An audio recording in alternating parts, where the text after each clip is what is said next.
За hi guys, манай ATM буюу Anime Talk Mongolia гэдэг подкастын эхний дугаар эхлэхэд бэлэн болсон байна. За энэ подкаст ер нь цаашдаа Япон соёлд яг энэ anime pop culture буюу anime pop соёл одоо хамааралтай зүйлсүүдийн тухай сонирхолтой яриануудыг сонирхолтой зочдтой ярьдаг подкаст байх болно. За ингээд эхний дугаараар манай Төлдөө Мөдөө шопинг үүсгэн байгуулагч хэлэх нь одоо зөв. Сайн бацгаана. Үүсгэн байгуулагч юу байна тий. Төлдөө Мөдөө шоп гэдэг пэйжийг бол нээсэн. Тэгээд манга болон фигүр зардаг. Тэгээд Накама стортойгоо хамтраад кафед нь одоо манга болон фигүрүүдээ ерөөхдөө бол байрлуулад зардаг. Онлайнаар мөн ажиллаж. Ер нь бол сонирхлын бизнес учраас нэг айхтар нэг том бизнес гэж яриад байгаа хэцүү. Тэгэхээр нэг иж сонирхолтой хүмүүстэй ойрхон бай нэг юм community бас байлгая гэдэг бодлоор тэгээд нээсэн гэх үү. Тэгээ нөгөө гол зорилго нь болохоор Японд сурж байгаа хүмүүс анime манга сонирхдаг хүмүүс маань өөрсдөө хэрэгтэй зүйлээ хямдаар тэгээд коллекшн болгож авах боломжтой байдаг үсгий гэж бодоод пэйж маань нэгдсэн байгаа. Одоо 6 сар орчим болж байна. Яаж танилцсан төхөө би чиний J-pop-ийн сая хаврын 25 оны хаврын J-pop гэх нэг видеонд явуулсан шүү дээ. Дийлүүд. Waifu Terrorist гэдэг. Тэ. Тэрэн дээр явуулсан видеог хараад нэг юм хүн байгаа юм байна. Гэт юу н пэйж рүү ороо харсан чинь аниме мерч original anime мерч гэсэн байсан. Тэгээд веб хуудастай байна. Веб хуудас руу ороо харсан чинь яг нэг фигүр захиалдаг байсан. Надад бас амар фигүрний нөөц байсан. Тэр нөгөө яаж зархаа мэдэхгүй байсан. Пэйжээр зархаар дүүж эхэлж байгаа учраас хандлт авах бас жоохон хэцүү байсан учраас ерөөхдөө бол за ижил сонирхолтой хүн байвал адилхан хамтдаа юм эхлээд явахад ер нь буруудах юу байх гэж бодоод холбоо бариад үзсэн чинь окей уулзъя гэд хоёулаа чинь танаа гэрээ ойролцоо кофе шоп уулзчихсан шүү дээ. Бид хоёр ч уулзчаа салахгүй. Хэдэн цаг суусан? 3 цаг 30 минут 4 цаг суулаа. Анхны уулзсад нэлээ удаан юм ярьсан шүү. Тэрний дараа ч гэсэн ер нь уулзах болгонд бол баг 3 цаг суучаад байсан шүү дээ. Одоо өөрөөсөө бүр суугаа ярих газартай болсон айгуу сайхан байна. За.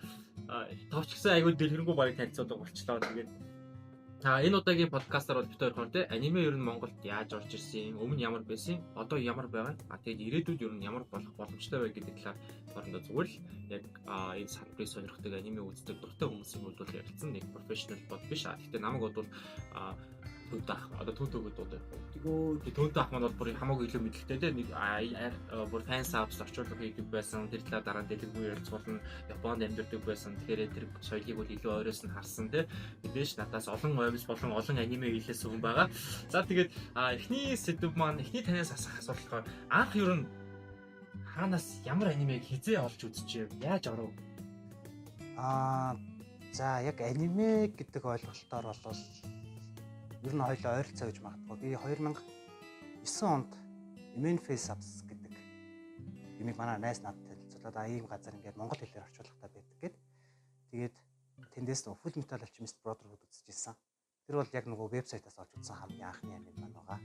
Тэрнээс хойш бол за гадаад дотоод янз сайт англи монгол хэлээр те.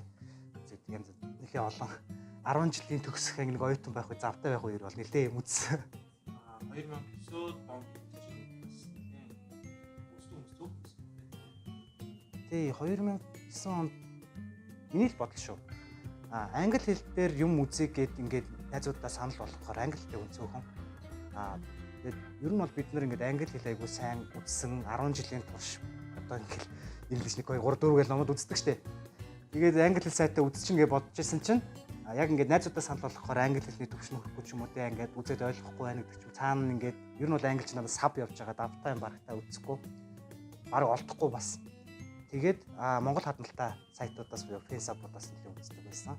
Тухайн үед болохоор Animes байсан, Emen Face Apps байсан, AniShot гэж байсан, Magic Apps байсан гэдэг ч юм уу. Тийм ийм хитэн цөөхөн хитэн Face App-тай байсан. Тэдний одоо яг үзэгчдийн тоо цөөхөн гэдэг би тэдний одоо нөгөө followers одоогор followers тухайн үед like гэж байсан Facebook-ийн. Тэгвэл Facebook ч гэсэн эхлээд удаагүй 2009 онд бол followers гэдэг яг үсэн. Тийм эхэнд бол зөвхөн like гэж байдаг. Follower гэж огт байдаг. Instagram гараагүйсэн байхгүй. Хай тавас бид нар чинь нөгөө Facebook үрчиж байгаа юм.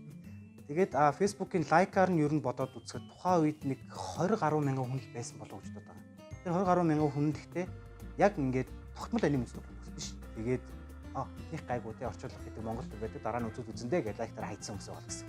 Тэгэхэд тэрний нэг дунджаар За нэг 50% нь нэг аним үздэг хүмүүс байсан гэж бодох. 10,000 орчим байсан юм болов. Одоохтой бол харьцуулшгүй шүү дээ. Бараг 20-30 дахин бага үзсэн гэсэн бодох.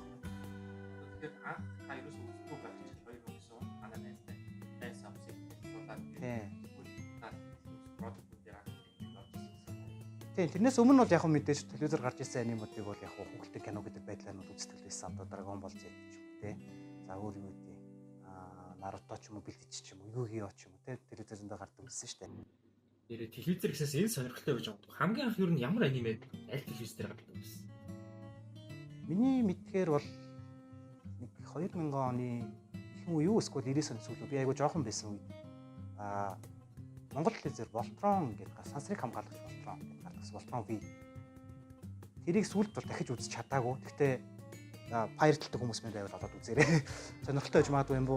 Машинууд яваа хоорондоо угсадаад робот болсноо дайсантайгаа байлддаг нэг ТV байна. Тэр манайхан ч Voltron-ыг баг залуу хүмүүс бол баг мэдгүй хаа. Мэддэг ганц юм сүүлд мим болоод тренд болоодсан Voltron боёо гэх тэр хийхээр айгүй мэддэг гэж байна. Надад ч Voltron айгүй тийм юу. Яг хамгийн анхны эдишнийг тэр таны анх үзчихсэн 90-ад оныхыг бол бүр мэдхгүй. Сүүлд нэг ремейк гарсан яг үүд угсрагддаг нэг юм яваад байгаа шүү дээ. Тийм мега төрлийн тэрийг бол үзчихсэн. Тэрээс яг Voltron-ыг бол нэг ч ингэ үзэж байгаагүй. Тийм ер нь Японы одоо их алдартай байсан одоо Mazinger Z ч юм уу тэ хуучны одоо энэ хүн хэлбэртэй угсрагддаг роботуудаас одоогийн нэг алдартай одоо Transformers ч гарч ирсэн гэж бодоод байгаа байхгүй. Яг тэгэхээр оны хувьд хамаагүй өмнө 20 жилийн 30 жилийн өмнөх түүхтэй. Тийм 70 оноос эхэлж Transformers ирээд он 20 жилийн өмнө гарсан юмуд байгаад байгаа байхгүй. Тэгээ тийм Rob саяны тэр Voltron боёо гэдээ ярьдаг чинь ямар хошин шогийн боёо гэдэг юм уу? Тийм. Яваад зэта аауд боёо чинь нэг тийм робот бүжиг хийгээд иддэг штеп. Хуучны бичлэгүүдийг үзчихсэн болол тэгээд нөгөө нэг юм робот хөдөлгөөнтэй бүжгүүд байдаг штеп. Тийм бүжгнүүд хийнгүүт одоо тухайн үеийн тэр робот гэдэг нь тэр үед одоо ингээд хүүхэд байсан хүмүүс Voltron байсан юм. Тэгээд тийм нэр өгсөн байж магадгүй. Яг мэдэхгүй шүү. Гэтэ аймаа сонирхолтой санагч. За Voltron тэрийг би өстө мэдгүй. Бидний хувьд ч одоо хамгийн анх Naruto гэх гаддаг байсан. Dragon Ball шууд бөмбөлөг бол дуртахгүй байхаар аргагүй. Тэгээд One Piece байна. TV5 дээр Bleach хардаг байсан. Энд чинь бас 10-аас ч хойшоо 12 он чиж магадгүй. Би дунд анги байсан гэж санаад байд. Тэгээд тэр үед чинь бас яг нөгөө интернет энэ чинь айгүй хэцүү. Зурагтаар гарч байгаа. Гэхдээ тухайн үед би бол хүүхэлдээ үзээд байгаа байхгүй юу? Аниме гэдэг юм ихаа ойлгодгийг мэдэхгүй. Яг нэг хэсэг уусаа тийм байсан баг тийм. Бүгд яг Goku гэд мэддэг тоглолдог тийм. Нөгөө картууд гараад ирсэн. Yu-Gi-Oh-гийн картыг яг яаж тоглодгийг мэдэхгүй. Yu-Gi-Oh-гийн үзээг үйжиж өргөн дээрээ тавиал нэг слайд хэсгээр тоглодог байсан. Тэгэхээр яг юм аниме шүү, аниме картунаас ялгаатай шүү гэдэг зүйл юу таны бодлоор хизээ ингээд миний бодлоор л шүү дээ. Аниме картун хоёр гэдэг зүйл бол ялгаагүй. Зүгээр яг нэг West Side, East Side гэдгээр л ялгаатай байхгүй. Японд үүссэн зүйл болохоор бидний хуучин соёлоосоо ингээд хийдэг байсан одоо зураглалууд ч юм уу тий. Манга гэдэг комик ч нь бол бас арай өөр байсан байхгүй. Комик гэдэг зүйл чинь өөрөө одоо нөгөө Америкийн комикуд бас Superman, DC, Marvel ч юм уу тий. Это ч бас адилхан 70, 60 оноос эхлээд явж байгаа. Дайны дараагийн үеэс эхлээд одоогийн нөгөө энэ өнөөгийн манга гэдэг зүйлийг бүтээсэн хүн буюу Tezuka Osamu гэдэг сайн мэдвэл Astro Boy-ын тий зохиолч мангака хүн байгаа. Тэр хүн чинь өөрөө юм Америкийн одоо комикийг үзээд тэгээд тэндээс санаавад өнөөгийн одоо энэ манга аниме гэдэг зүйлийг анхны эхлэлийг тавьсан хүн гэж ярьдаг байхгүй. комикос манга. Тийм. Аниме ч гэсэн эхлээд Disney байгаа шүү дээ. Disney байгаа Disney-ийн Mickey Mouse ч мэн хөдөлгөөнүүдийг бүгдийг хараад тэдний нөгөө нэг юм агшид сундаг мундаг баахан янз янзын нөгөө аниме эффект одоо animated эффектүүдээс л гарч байгаа. Тэгээ нөгөө animated movie гэдэг утгаараа аниме гэдэг нэршилтэй байхгүй. Animation ч юм уу тий. Японоор л animation гэж хэлдэг байгаа байхгүй. Одоо Америкийн хувьд бол тий 2D, 3D animation явж байгаа. Японы хувьд болохоор за 2D animation, CG animation явж байгаа тий. Ойлголтой. Яг л би нөгөө одоо тийм стереотип гэх юм уу? Тийм юмтай бол амар их таарчсан. Тэр нь яадаг вэхээр ингээл би аним үздэг гэж хэлчих. Наа чи аним биш, аниме гэж хэл.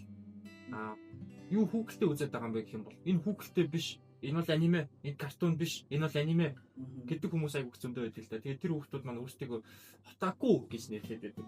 Тэгээд та энэ тал дээр юу ямар бодолтой байдгийг тэгээд отаку гэж яг юу хэлээд байгаа. Зөвхөн тэр аниме үзээд анименд амар дуртай тэрийг мэддэг үнийг отаку гэж нэрлэдэг байгаа юм уу? Ер нь орчуулга нь юу юм те?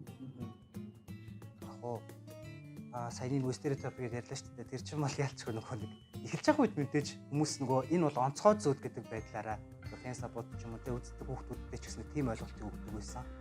Тэгээд саяны отаку гэдэг дээр болохоор отаку гэдэг маань өөрөө Японы соёл, отаку соёл гэж байна. Америкт бид нар geek nerd гэдэг шүү дээ. Geek nerd гэхээр бид нар аниме үздэг хүүхдүүд ярьдаг шүү дээ. Хичээлэл хийгээд идэгтэй эсвэл нэг физикийн юмд амар сайн хэрнээ бусад юм мэддэггүй ч юм уу тийм нerd гэдэг шүү дээ. Ер нь тэрнтэй ойролцоо. Отаку гэдэг соёл маань өөрөө бас л ингээд нэг зүйлд бүх юмаа ингээд зориулдаг. Тэрийгээ сурах айгуу дуртай. Тэгээд тэрний хатлаар айгуу өндөр мэдлэгтэй. Гэхдээ нөгөө бусад юмных нь мэдлэг нь арай суулч юм уу те. Нөгөөдөгтөө харьцуулахад нэг юмыг одоо хитрхи шүтдэг гэдэг ойлголтоос одоо байгаад байгаа шүү дээ. Японы отаку гэдэг жишээ нь за аниме отаку гэж байгаа. Бид нар одоо ингээд отаку гэж яриад байгаа. Гэдэг ч бол аниме отаку, манга отаку байгаа. Бол ингээл одоо ингээд нэг сизонд хэдэн аним гардаг нэг 30 хэдэн аним гарч байна. Бүгдийг үздэг ч юм уу те. Аску бол аниме дотор бас дахиад хуваагдана. Зөвхөн мека жанр ч юм уу те. Гандамын отаку ч юм уу те. Тэгмүү тэд нар чинь юу гэх юм гандамныхаа бүх гүйцэд мэрчийг цуглуул. Янз янзын доожин ши можин ши гарах юм бол тэрийг худалдаж аавна гэж юм. Яг нөгөө нэг юмдаа л хамаг юмаа зориулаад байгаа. Магадгүй одоо нөгөө галтрины отаку гэж байдаг. Тэг бол денша отаку гэж байдаг. Денша отаку нь болохоор нөгөө Токиогийнх болохоор нөгөө Яманотесэн ч юм уу те өөр юу ч тийм Шинкансений одоо Токай ч юм уу хашаа хойд хэсгийн Шинкансенүүд ч юм уу тэд нарын ингээд бүтэц суудал муудал хідэн цагт явдаг бүх юм ингээд цээжилдэг. Тэр галтранд амар дуртай хайртай. Ямар ч өөртөө тэрийг ашиглахгүй ирнэ өөрт нь амар ингээд тэр мэдээлэл нь байдаг тийм хүмүүс байгаад байгаа байхгүй. Юм асуунгууд л амар мэддэг баг инженер маягийн болцсон. Тэгсэн хэрнээ инженер хийдэггүй тийм хүмүүс. Биш мөчлөө бүх юм айгуусаа яг таг мэддэг. Тэгээ галтрын отаку болоод байна шүү дээ. Тэгэхээр өн манайхан айгу буруу ярьдаг юм байна те. Би отаку зүгээр л отаку гэдгийг аниме үздэг. Аниме дуртай хүн гэж ойлгоцсон те. Би отаку. Магадгүй ингээл математиктэй сайн хүүхдтэй. Тэгээд математиктэй дуртай. Тэгээд ангийнхаа хүүхдүүдтэй нэг жоохон нийлдэггүй. Тэгэл дандаа ингээл бүр дээр 1800 оноос хойш ингээ математик олимпиадын бодлогыг бодоол гэдэг юм хүмүүс байдаг бол математикийн отаку.